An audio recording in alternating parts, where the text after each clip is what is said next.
The sun was sinking behind the tall red rocks of Arizona when Ethan Cole rode slowly along the dusty trail.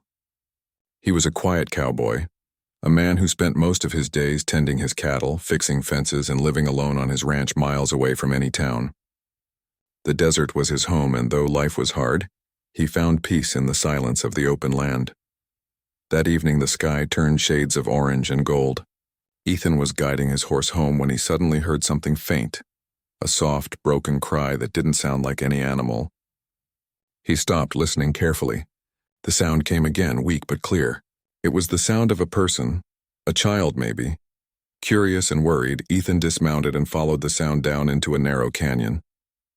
The light was fading fast and shadows stretched across the rocks. At the bottom of the canyon, near a small stream, he found her, a young Apache girl sitting on the ground with a wounded leg.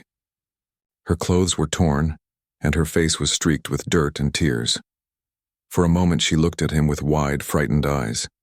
She didn't move, just stared, as if she wasn't sure whether to run or cry. Ethan raised his hand slowly and said in a calm voice, "It's all right. I won't hurt you." She didn't understand his words, but something in his tone made her stop trembling. Ethan could see that she was alone, hungry, and hurt. He had heard that some Apache families were moving north after a raid, and he guessed she must have been left behind during the chaos. He couldn't just leave her there. "Come on, little one," he said softly. He wrapped his coat around her small shoulders and gently lifted her onto his horse. She winced from the pain in her leg, but she didn't resist. The cowboy rode carefully back to his ranch, glancing over his shoulder from time to make sure she was still awake. When they arrived, the girl looked around nervously. The small wooden house, the fenced yard, the animals, everything was strange to her. Ethan helped her inside, gave her some water, and cleaned her wound with gentle hands. She winced again but didn't cry. There was courage in her silence. He cooked a bit of stew and offered her a bowl. She stared at it for a while before tasting it. Hunger finally won over fear, and she began to eat slowly. Ethan smiled faintly. "That's better," he murmured. For the first few days she barely spoke. She sat quietly by the window, watching the horses or the distant hills. Ethan tried to make her feel safe.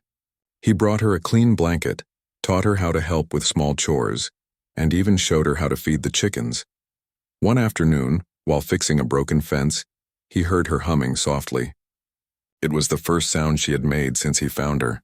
When he looked over, she quickly turned away, shy but no longer afraid. He pointed to himself and said, "Ethan." Then he pointed to her and waited. She hesitated, then said in a soft voice, "Nayeli." That single word made him smile. "Nayeli," he repeated, carefully pronouncing it. She nodded, and for the first time there was a tiny smile on her face. Days turned into weeks. Nayeli began to trust him. She helped him carry water, brushed the horses, and sometimes sat near him when he played his harmonica in the evenings. The sound seemed to calm her. She would close her eyes, listening quietly to the simple tune floating through the warm night air. Ethan taught her a few English words: water, horse, thank you, and she taught him a few Apache words in return. They didn't need to speak much. They understood each other through small acts of kindness. Nayeli was quick to learn. She watched everything closely, how he tied ropes, fixed saddles, and cared for the animals. Ethan treated her not as a servant but as a friend, a young soul who had lost her way in a world too harsh for her age. Sometimes Ethan wondered what her story was. He guessed her family had been forced to move suddenly, leaving her behind in confusion. He never asked about it. He didn't want to bring back her pain. He only wanted her to heal. One morning, Nayeli surprised him. He woke to find her outside trying to brush his horse with her small hands. The brush was too big for her, but her effort made him smile. "You're doing fine," he said. She looked up at him, proud of herself. The bond between them grew quietly, like wildflowers after rain. She began to laugh more, and he started talking to her as if she were his own child. The lonely ranch didn't feel empty anymore. But one afternoon, everything changed. Ethan noticed movement on the far hill, riders. He took out his binoculars and saw a group of Apache men approaching slowly. Nayeli saw them too. Her face went pale and she froze. When the riders stopped near the ranch, one of them, an older man with gray braids, called out in Apache. Nayeli's eyes filled with tears. She ran out toward them, calling something in her native tongue. The man dismounted and held her tightly. It was her uncle, who had been searching for her for weeks. Ethan stayed back, watching silently as they spoke quickly in their language. The uncle looked at Ethan with cautious eyes. Ethan only nodded respectfully, showing that he meant no harm. After a while, the uncle walked up to him and said in broken English, "You, good man. You saved Nayeli." Ethan shook his head modestly. "She's a brave girl," he said. The man smiled faintly. They talked for a few minutes, simple words, gestures, and gratitude exchanged. Then Nayeli came forward. Her eyes were red, but she smiled at Ethan and held out a small bracelet made of colorful beads. She placed it in his hand and said softly, "For you." Ethan looked at the bracelet and then at her. "Thank you," he said. "Be safe, little one." Before she left, Nayeli turned back once and waved. Ethan raised his hand in return, the bracelet still warm in his palm. Then she rode away with her people, disappearing into the horizon. That night, the ranch felt empty again. The sound of the wind seemed louder and the silence heavier. Ethan sat on his porch, turning the bracelet in his hand, remembering the small voice that had once filled his days with quiet joy. 15 years passed like drifting sand. The world around Ethan changed. The towns grew larger, railroads came closer, and new settlers filled the open lands. But Ethan stayed where he was, older now, slower, his hair gray but his spirit still calm. Every evening he sat on his porch with his harmonica, playing the same tune he used to play when Nayeli was there. The bracelet still hung from his wrist, its colors faded but strong, a reminder of kindness shared long ago. Sometimes, when the wind blew softly from the hills, he imagined he could hear a faint echo of her laughter. He would smile and whisper, "I hope you're safe out there, little one." The desert never answered, but in his heart, Ethan knew some promises never fade. He didn't know that one day, the past he thought was gone forever would ride back into his life, bringing with it something far greater than he ever imagined. The morning air was cool and still across the wide Arizona plains. Ethan Cole stood on his porch watching the sunrise spread light over the golden desert. His hands were rough and weathered now, his back bent slightly from years of hard work.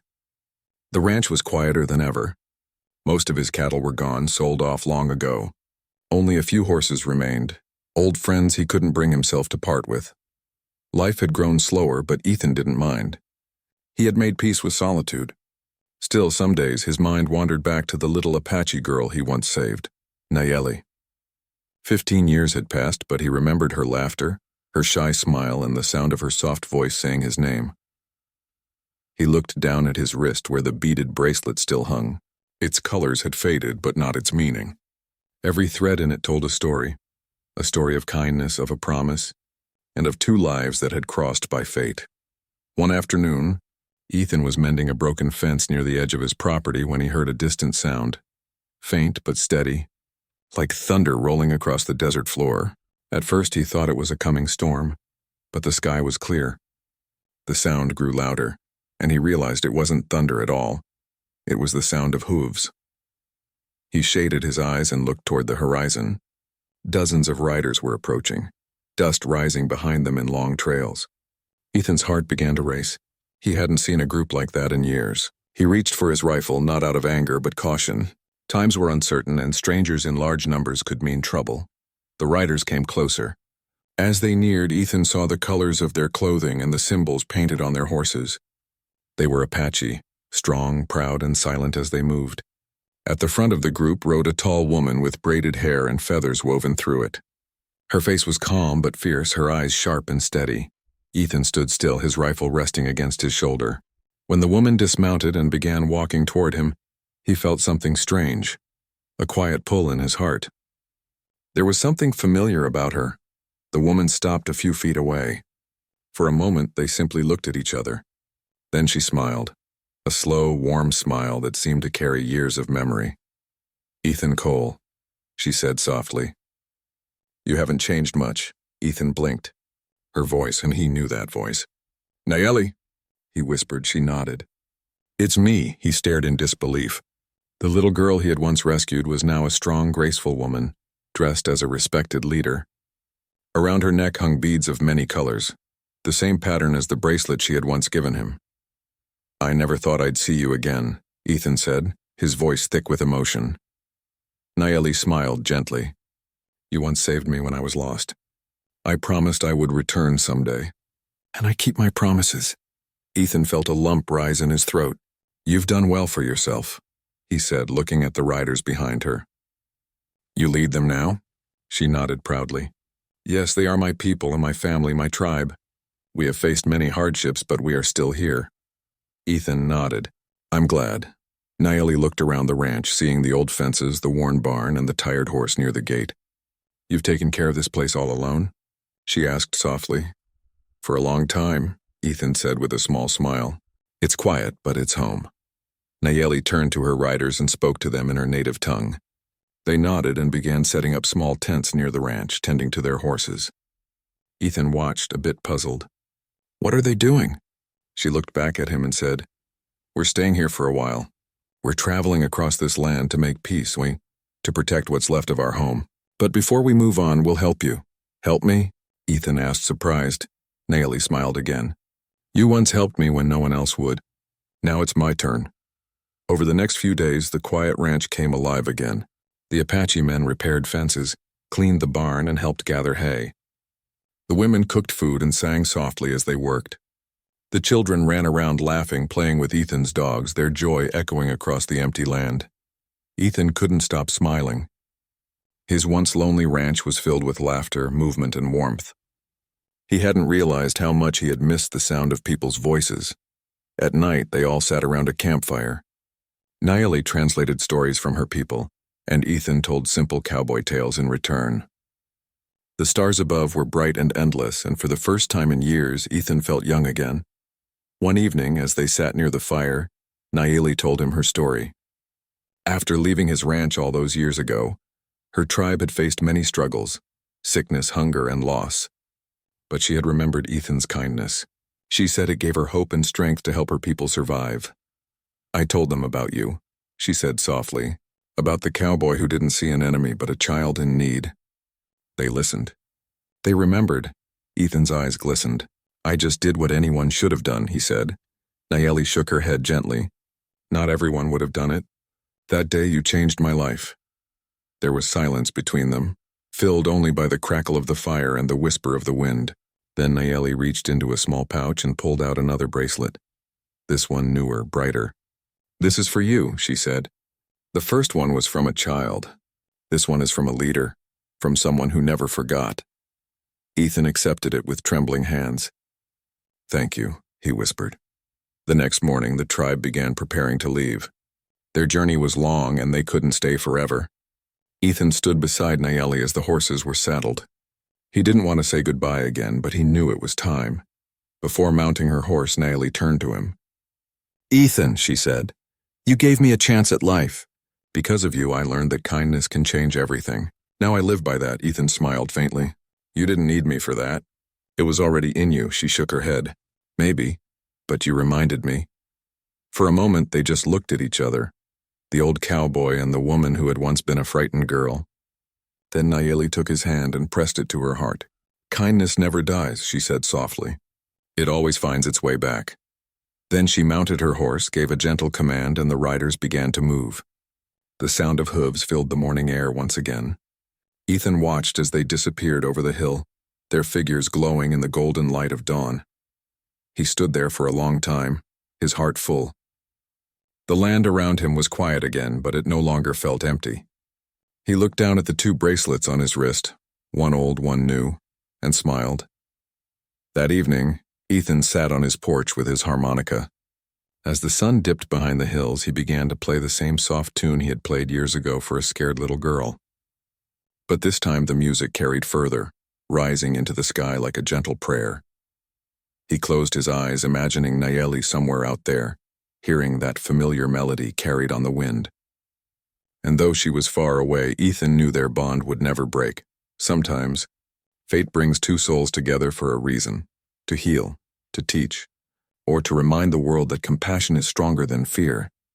And so, the cowboy who once helped a forgotten Apache girl grew old knowing one simple truth. Every act of kindness, no matter how small, always comes back, sometimes even with an army of hearts that remember.